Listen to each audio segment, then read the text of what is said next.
War has a way of stealing things, territory, lives, futures, and sometimes weapons so good that even the conqueror refuses to give them back. If you were standing on a muddy parade ground in Central Europe in the late 1930s, you'd hear a mechanical rhythm unlike any other.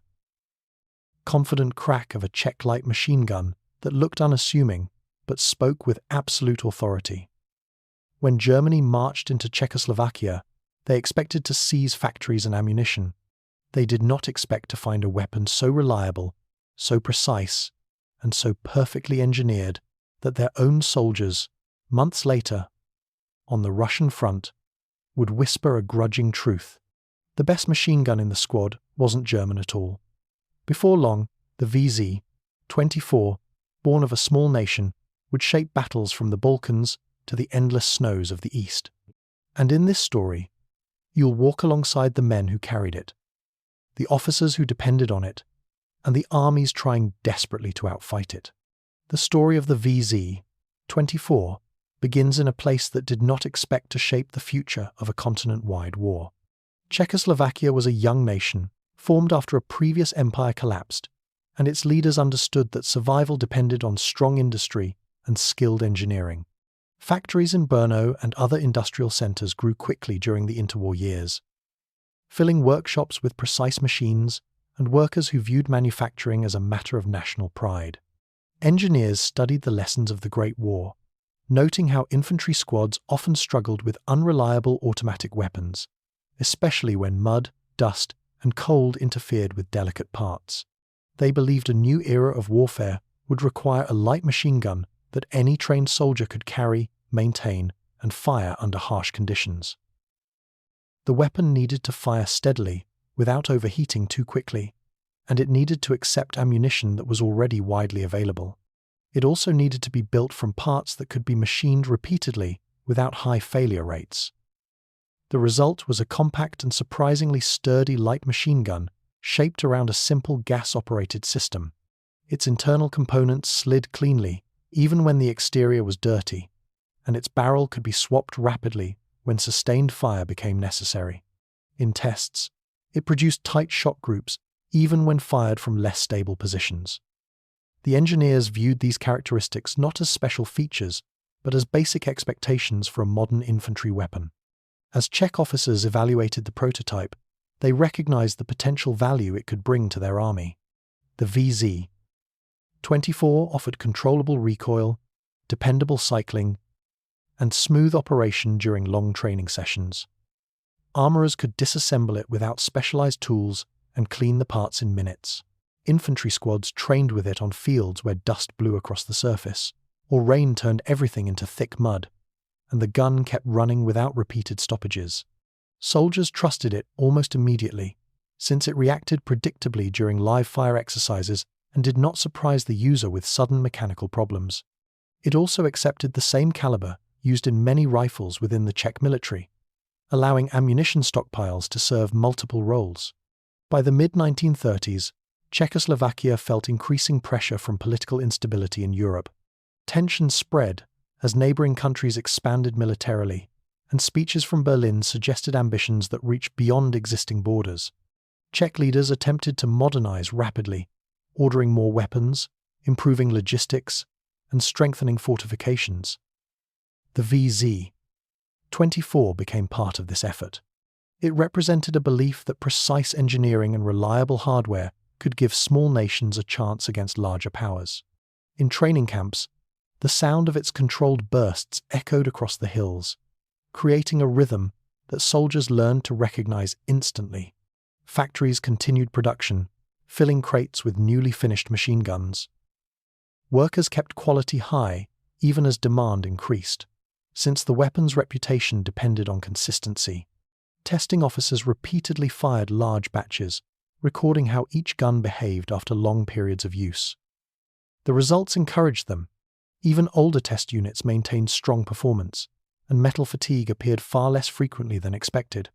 The military began formal distribution across divisions, creating a standardized squad structure built around the WZ-24 as the main automatic weapon. Manuals explained firing positions, barrel changes, and moving formations with it. Commanders believed they had a dependable centerpiece for infantry firepower. However, events outside the factory walls grew darker. Diplomatic agreements failed to stop rising aggression in Europe. Czech officials attempted negotiations, but their country soon faced overwhelming political pressure. The international agreements meant to protect them began to break apart. Factories remained active, yet workers sensed uncertainty in the air. The country found itself standing alone against a growing threat. In early 1939, German troops crossed into Czechoslovakia. The occupation happened quickly, without the large battles that many feared would erupt. German officers and engineers moved through factories, warehouses, and depots, examining every piece of equipment. When they inspected the V-24, they noticed the level of machining and the stable construction. Soldiers handling the weapon during tests remarked on how smooth the action felt and how naturally it rested in firing position.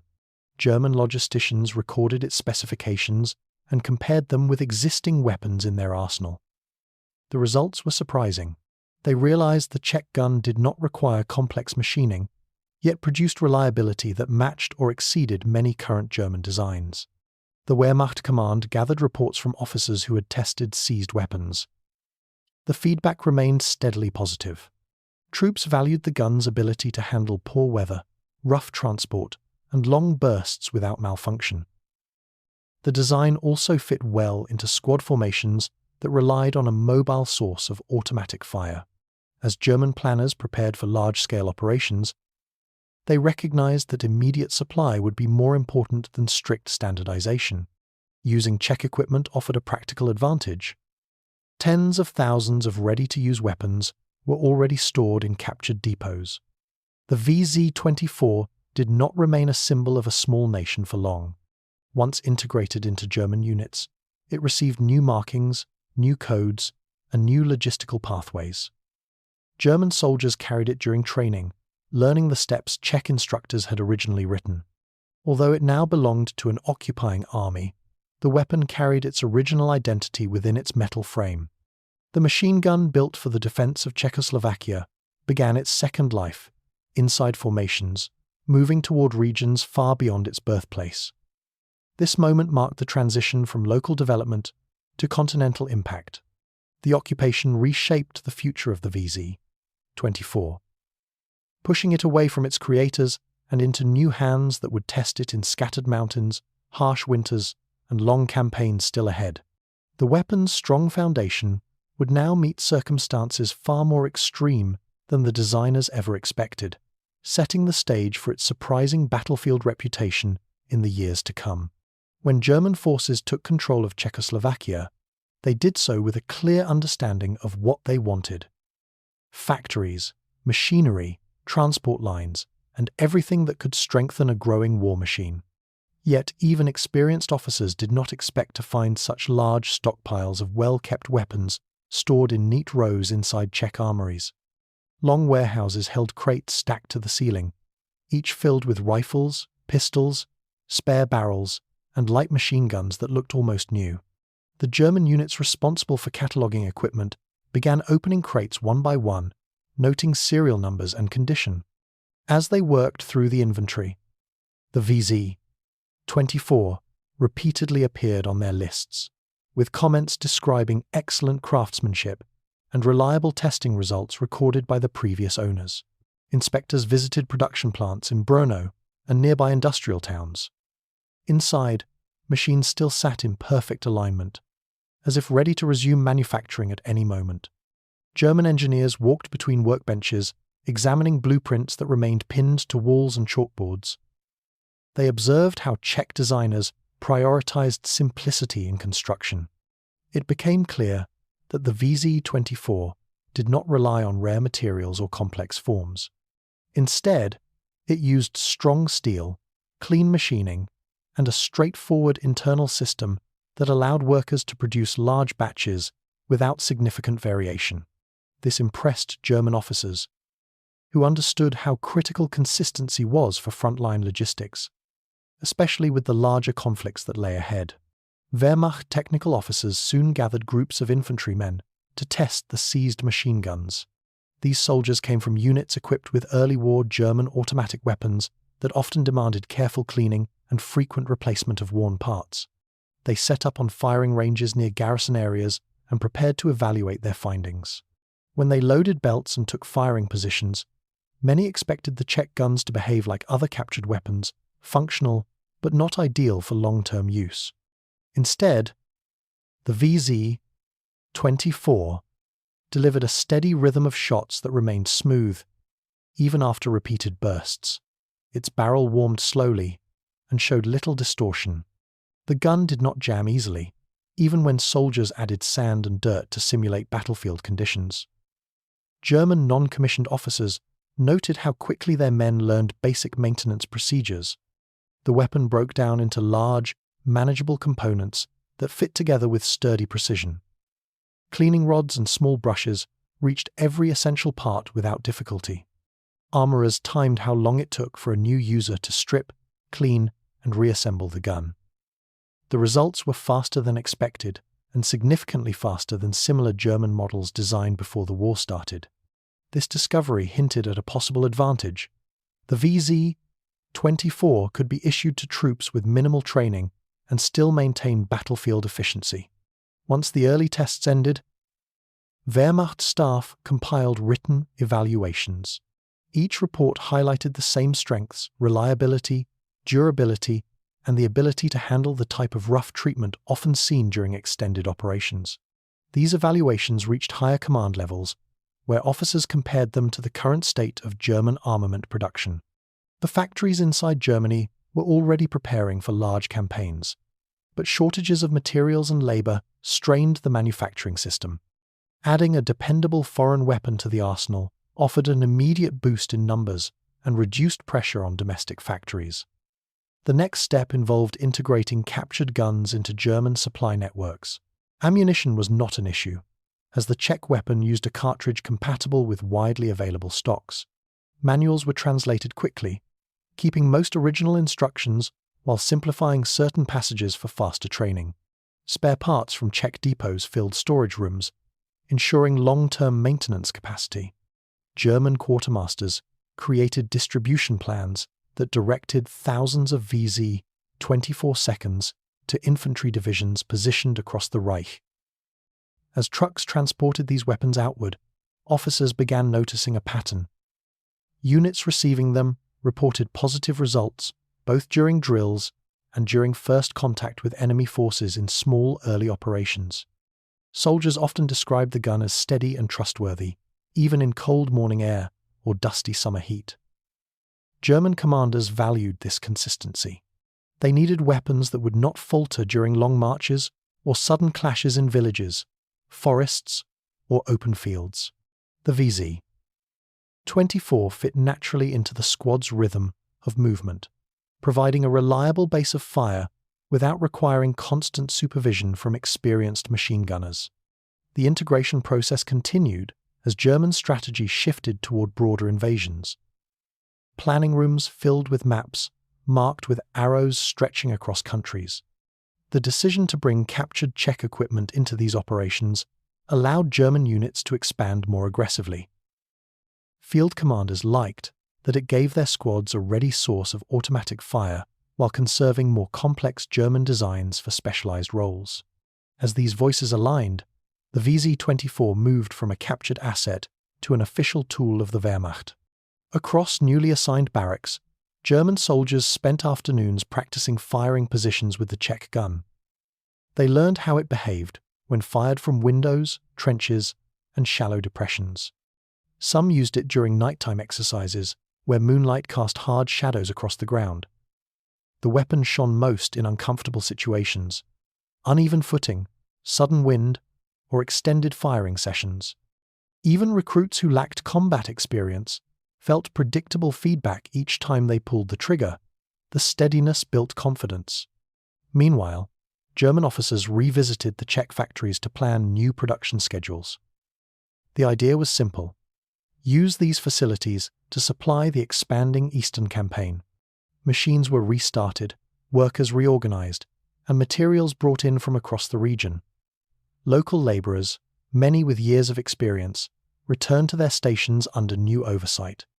Although the purpose of the work had changed, the precision remained the same. Weapon crates leaving the factories carried both old Czech serial numbers and new German markings, a blend of histories that reflected the strange transition of a small nation's creation into an empire's war arsenal.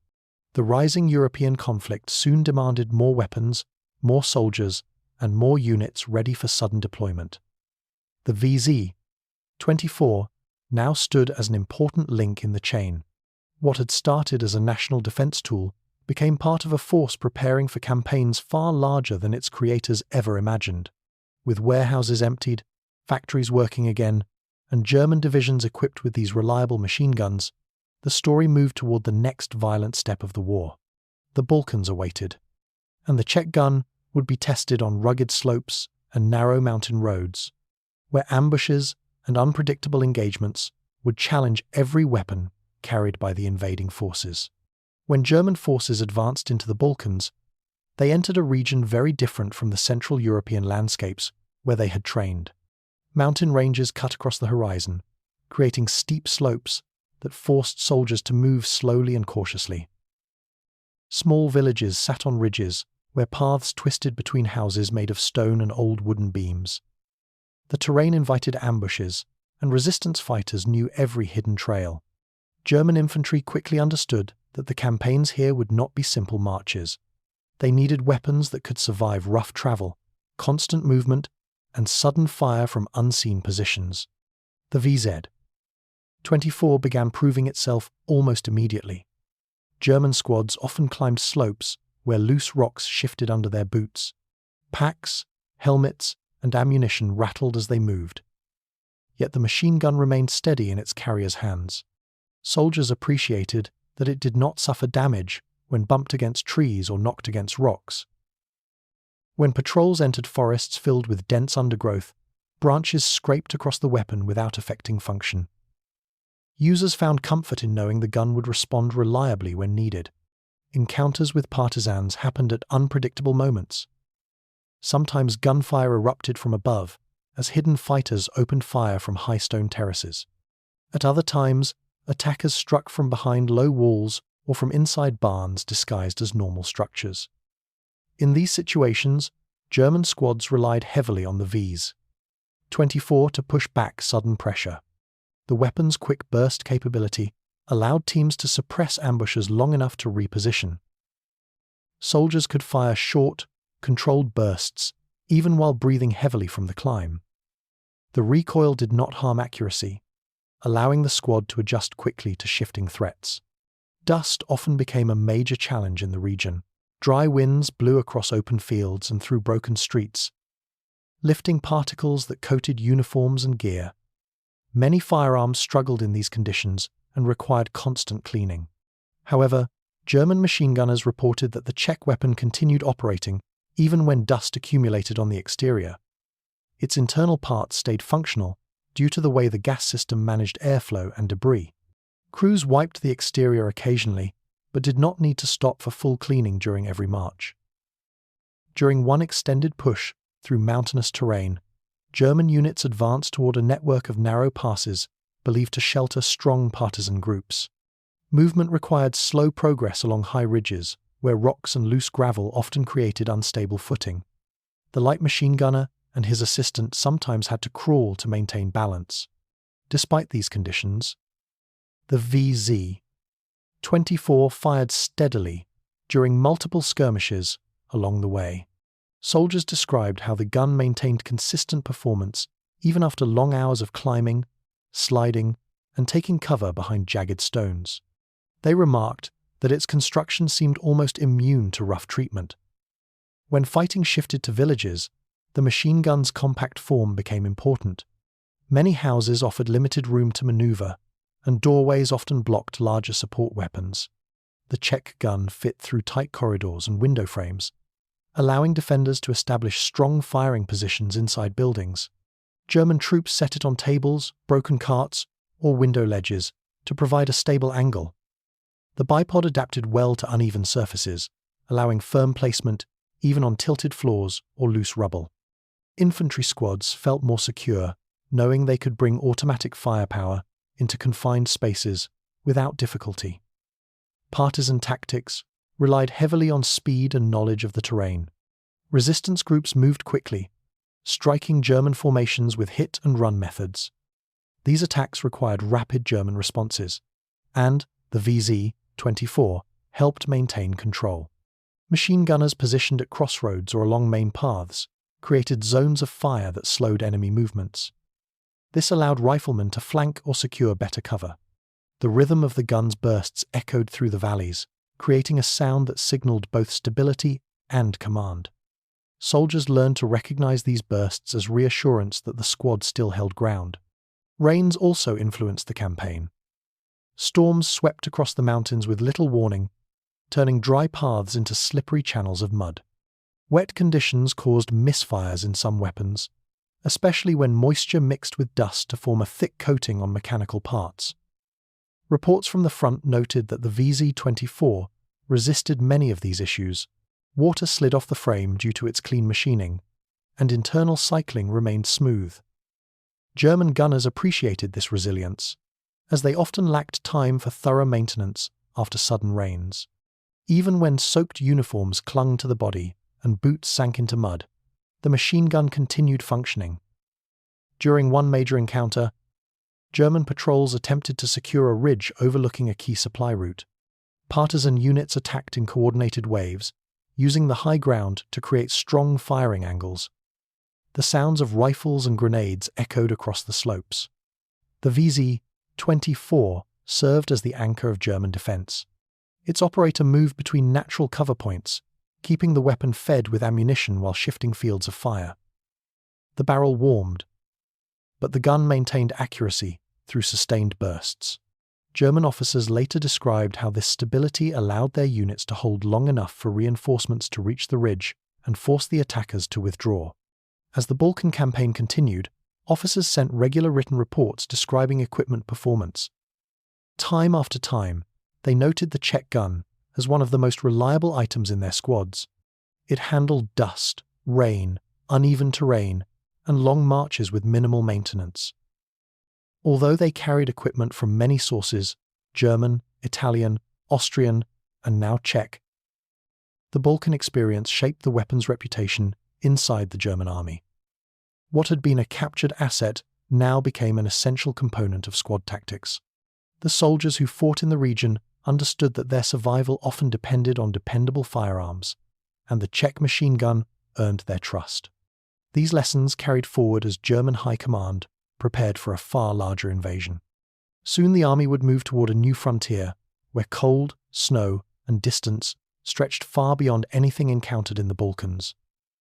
When German forces crossed into the vast lands of the East, they entered an environment that challenged every machine, every soldier, and every weapon they carried.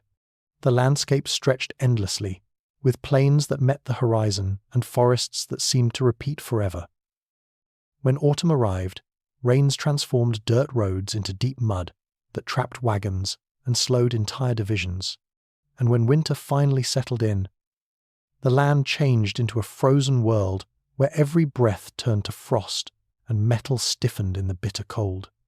Germany expected a fast victory, but the Eastern Front revealed itself as a battlefield where nature fought alongside the Soviet defenders. German infantry units spread across long lines, supporting armored columns and trying to hold captured ground. Squads marched through fields covered with frost, carrying packs that grew heavier with each hour.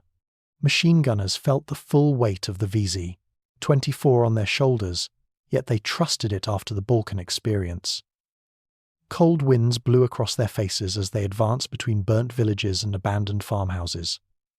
Snow dusted their helmets and collected in folds of their uniforms.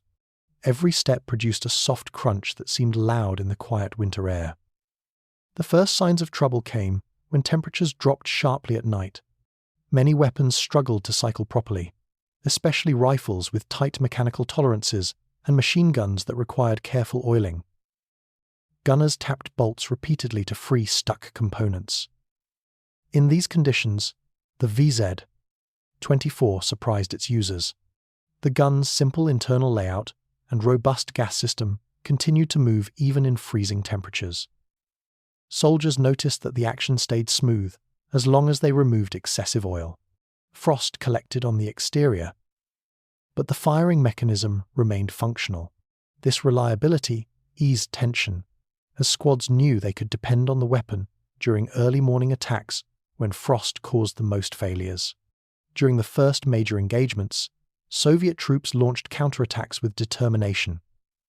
Infantry formations supported by machine guns and mortars surged across snow-covered fields.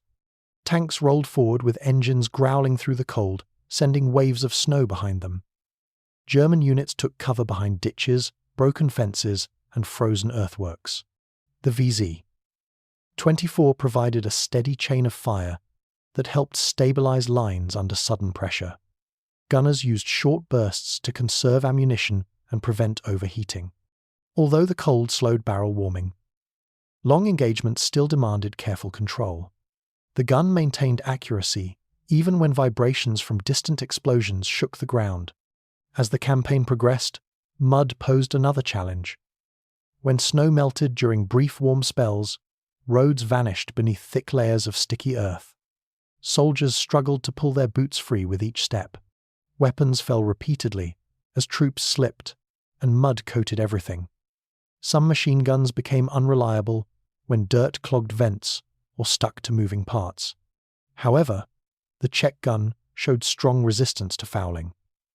Its internal channels stayed clear enough to function through extended marches.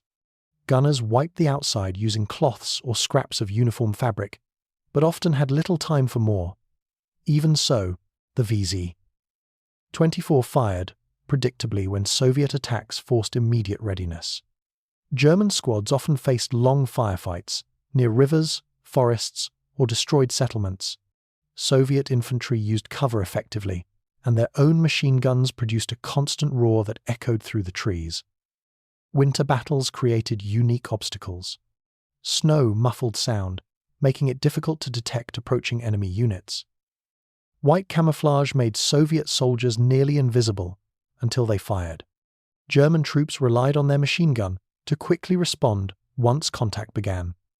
The WWII 24 seconds bipod allowed stable placement on snowbanks, tree roots, or frozen planks. Its weight helped absorb recoil even on icy ground, where lighter guns sometimes slipped from position. Night operations brought additional hardships.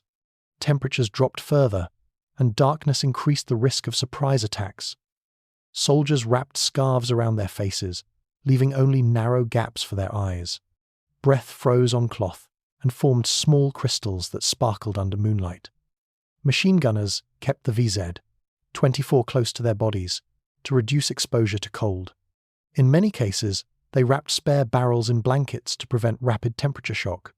When flares illuminated the battlefield, the gunner used the brief light to adjust his aim before returning to firing by sound and memory.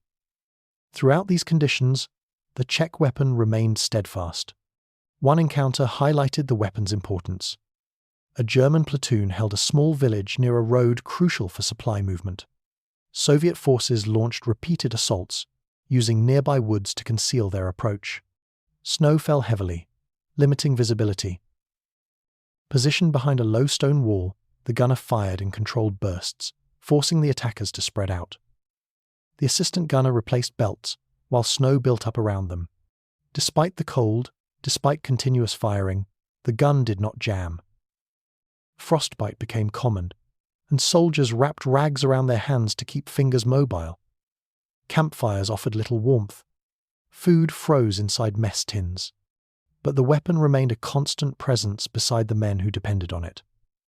Many wrote in letters or field reports that it was one of the few pieces of equipment that could be trusted fully. Officers noted that the gun adapted well to improvised defenses and mobile formations. Even worn units with limited supplies found the WWII manageable. It did not need rare spare parts, and field repairs were simple. The WWII endured these trials with remarkable success. German soldiers developed a growing respect for a weapon not created by their own industry. As the front stretched further and conditions worsened, the machine gun's reliability became even more valuable. The campaign in the east was far from over, and new challenges loomed. Supply shortages, extended retreats, and heavy losses would soon place unexpected pressure on every squad. The next phase of the war would show how essential the captured Czech gun had truly become. As the war on the Eastern Front dragged forward, the demands placed on German units grew heavier each month. The fast advance that commanders once imagined had turned into a slow struggle filled with constant movement, exhaustion, and shortages. Supply lines stretched across thousands of kilometers, and the harsh climate-damaged equipment faster than factories could replace it. Bombing campaigns struck German industry, reducing production output. Rail lines inside occupied territory suffered from sabotage and overuse. Every squad felt the pressure of limited ammunition, limited food, and limited weapons. In this environment, any piece of equipment that still worked reliably became incredibly valuable. The WWII stood out even more as other weapons began to fail from extended service. German machine guns with tighter tolerances sometimes jammed when parts wore down. Spare barrels became scarce, and broken components could not be replaced quickly. Crews often resorted to using whatever equipment they had available, even if it was old or mismatched. The Czech machine gun, with its simple construction and durable internal system, continued functioning long after many hoped-for replacements stopped arriving. What had once been a captured tool now became one of the most dependable assets in frontline squads. Retreats placed even greater strain on equipment. German formations fell back through forests, fields, and bombed out towns, often moving under Soviet pressure. The WZ-24 stayed slung over the shoulders of soldiers as they crossed rivers or climbed small ridges to find defensive ground. Snow piled around their boots, and wet clothing grew heavy on their bodies. Many guns were dropped, dragged, or banged against debris during rapid movement. Yet when the new defensive line formed and soldiers dug shallow positions, the Czech gun still fired when needed. Its operators learned that the weapon rarely needed more than a quick cleaning before it functioned again. In several retreats, squads had to abandon heavy or damaged equipment to keep moving. Mortars were left behind, and vehicles ran out of fuel. Machine guns that required specialized parts sometimes became useless once their barrels wore out. But the WZ-24 often survived these moments. Crews carried spare barrels wrapped in cloth, and many barrels lasted longer than expected because the gunner fired controlled bursts rather than long streams. The assistant gunner kept ammunition dry inside, whatever containers he could find, bread bags, torn blankets, or old metal tins. Soldiers made do with whatever they had, yet the machine gun remained at the center of their defensive plans. The weapon's importance grew as more units suffered from reduced manpower. Attrition affected every level of the German army. Squads lost experienced machine gunners and replaced them with younger, less trained soldiers. These new recruits struggled to adapt to the demands of cold weather, fighting, and constant movement. The WZ-24 helped them adjust because its operation was straightforward. They could learn basic procedures in a short time, and the gun rarely punished mistakes with mechanical failures. This ease of use allowed squads to maintain firepower even when experience levels dropped. One winter engagement demonstrated the weapon's growing significance. A German battalion held a series of trenches along a frozen river, preparing for a likely Soviet attempt to break through. Supplies were limited, and many guns were worn. When the attack came, Soviet infantry advanced in waves, supported by machine guns and mortars from across the river. The cold air cracked with the sound of continuous fire. German positions shook under impact. The WZ-24 teams provided key moments of stability amid the chaos. Their machine guns fired burst after burst, pushing back attempts to rush the trenches. Even when barrels grew hot enough to melt frost around them, the gun maintained accuracy. Soldiers rotated firing duties to conserve energy, but the weapon itself did not falter. Morale inside the German lines often depended on the sense that some equipment could still be trusted. The WZ-24 became associated with reliability in a war that offered very little predictability. Soldiers spoke quietly among themselves, noting how the gun handled ice, mud, and dust better than many newer models. They carried it with a mixture of pride and relief, knowing it could help hold a position even when conditions were severe. Whenever ammunition arrived at the front, whether in small boxes carried by supply runners or larger batches delivered by trucks, the machine gunners checked it first. They understood how important the next burst could be during surprise attacks. As resources thinned, German industry attempted to produce simplified weapons to replace older models. These emergency designs relied on cheaper materials and faster manufacturing. Many reached frontline units, but they lacked the durability of earlier weapons. Some broke quickly under constant use. Soldiers often chose the Czech gun over these replacements whenever they had the option. The Vz.24 did not need perfect maintenance to continue functioning, and its older barrels often lasted longer than expected.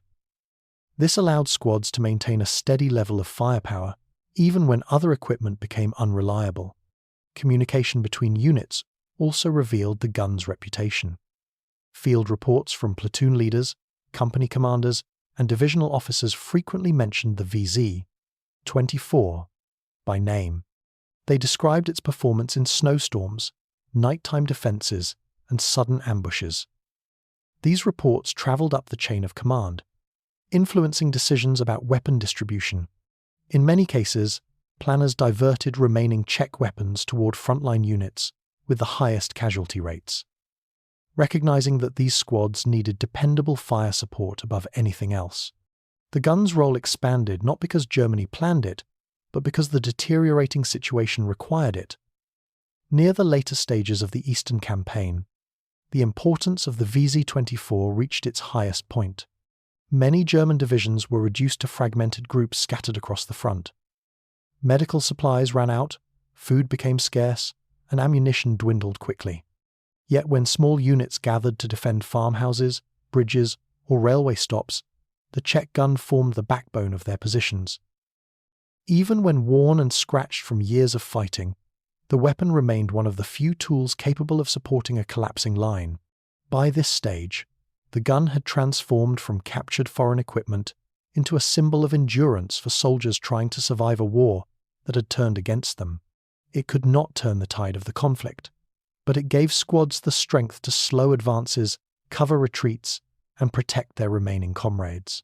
The next phase of the story would bring the war to its end, where the fate of these guns and the soldiers who relied on them would reflect the final collapse of the German war effort. As the last years of the war unfolded, the German army faced a situation that grew worse with each passing month. Soviet forces pushed from the east with growing strength, and Western Allied units advanced from the west with overwhelming supply and air power. Cities that once served as major supply hubs fell quickly. Transport lines broke apart under bombing and ground attacks. Every German formation felt the pressure as ammunition, spare parts, and manpower declined. In these conditions, the value of any weapon that still functioned increased sharply, especially those that required minimal maintenance to stay operational. The Vz.24 continued to serve even when most equipment began collapsing from overuse. German squads carried the gun during long withdrawals through forests, muddy roads, and abandoned villages. Snow melted into slush, soaking uniforms and weakening boots. Yet the Czech machine gun survived these hardships with remarkable consistency. Its construction allowed it to resist rust better than many expected. The gas system remained steady despite temperature shifts. Even when soldiers lacked proper cleaning kits, the weapon still fired. This reliability gave units a small sense of stability during a time when predictability was rare. In many final defensive fights, the Vz.24 became the last automatic weapon some squads possessed. Heavy machine guns were abandoned due to lack of transport fuel. Mortars ran out of ammunition. Tanks broke down and could not be repaired. But the Czech light machine gun remained manageable enough for soldiers to carry during forced retreats. Along rivers, in wooded hills, or around ruined farmhouses, its presence helped hold temporary lines.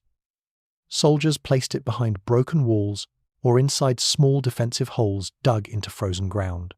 The weapon allowed them to delay enemy advances for minutes or sometimes hours, giving nearby units time to regroup or escape. These final battles often happened at night, under sky filled with smoke and distant explosions. Fires burned across towns as artillery shells landed in clusters. German units rarely had enough ammunition to answer every threat. The machine gunners learned to fire only when Soviet infantry approached in concentrated groups. They used short bursts to conserve rounds. The Vz.24 handled this controlled firing well. Its barrel warmed slowly in cold air, and its action remained stable. Soldiers learned to trust the sound of the Czech gun as it echoed through ruined streets. It provided a sense of rhythm that helped organize scattered defenders. As German resistance weakened, Soviet forces gathered captured weapons scattered across fields and buildings. Many soldiers noticed the Czech machine gun among the abandoned equipment. They recognized its sturdy design and noted that it remained intact even after long use. Some Soviet troops kept these guns for temporary use, especially when their own weapons were damaged. The fact that a captured machine gun could remain functional after years of war said much about its design. Some units even collected spare parts and barrels, left behind by retreating German squads, using them to assemble complete, usable weapons. When German forces finally collapsed and surrendered, large stockpiles of Vz.24 remained across Europe. Warehouses, transport depots, and small garrisons held thousands of these guns. Many had mismatched serial numbers from field repairs. Others carried scratches, dents, and markings from years of frontline service. German armourers left handwritten notes in some crates, describing the guns, performance, and maintenance records. The end of the war revealed how widely the weapon had spread across the German army and how deeply it had integrated into infantry tactics despite being created for another nation. The post-war governments that replaced German occupation forces collected weapons from soldiers returning home. Civilians also found machine guns abandoned in barns, basements, or hidden under debris. Military police gathered these weapons for sorting. They separated serviceable guns from those too damaged for future use. Many functioning Vz.24 were sent to arsenals where officers examined them carefully.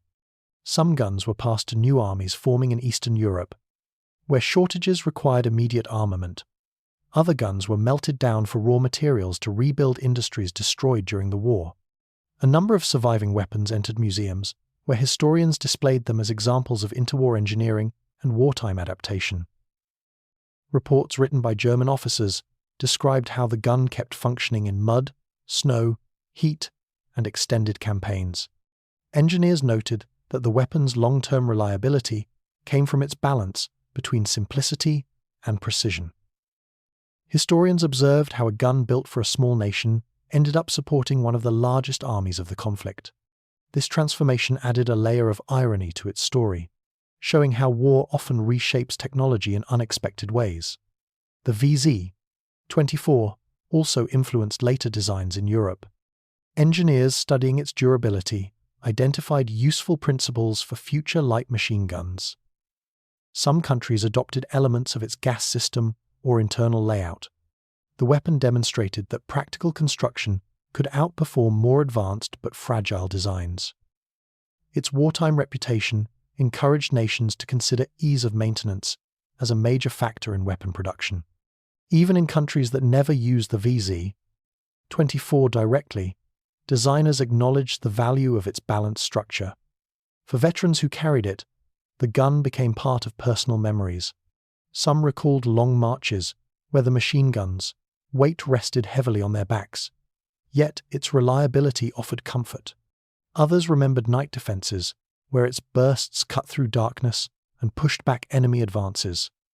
Letters and diaries described how the weapon stayed dependable even when uniforms froze and hands turned numb.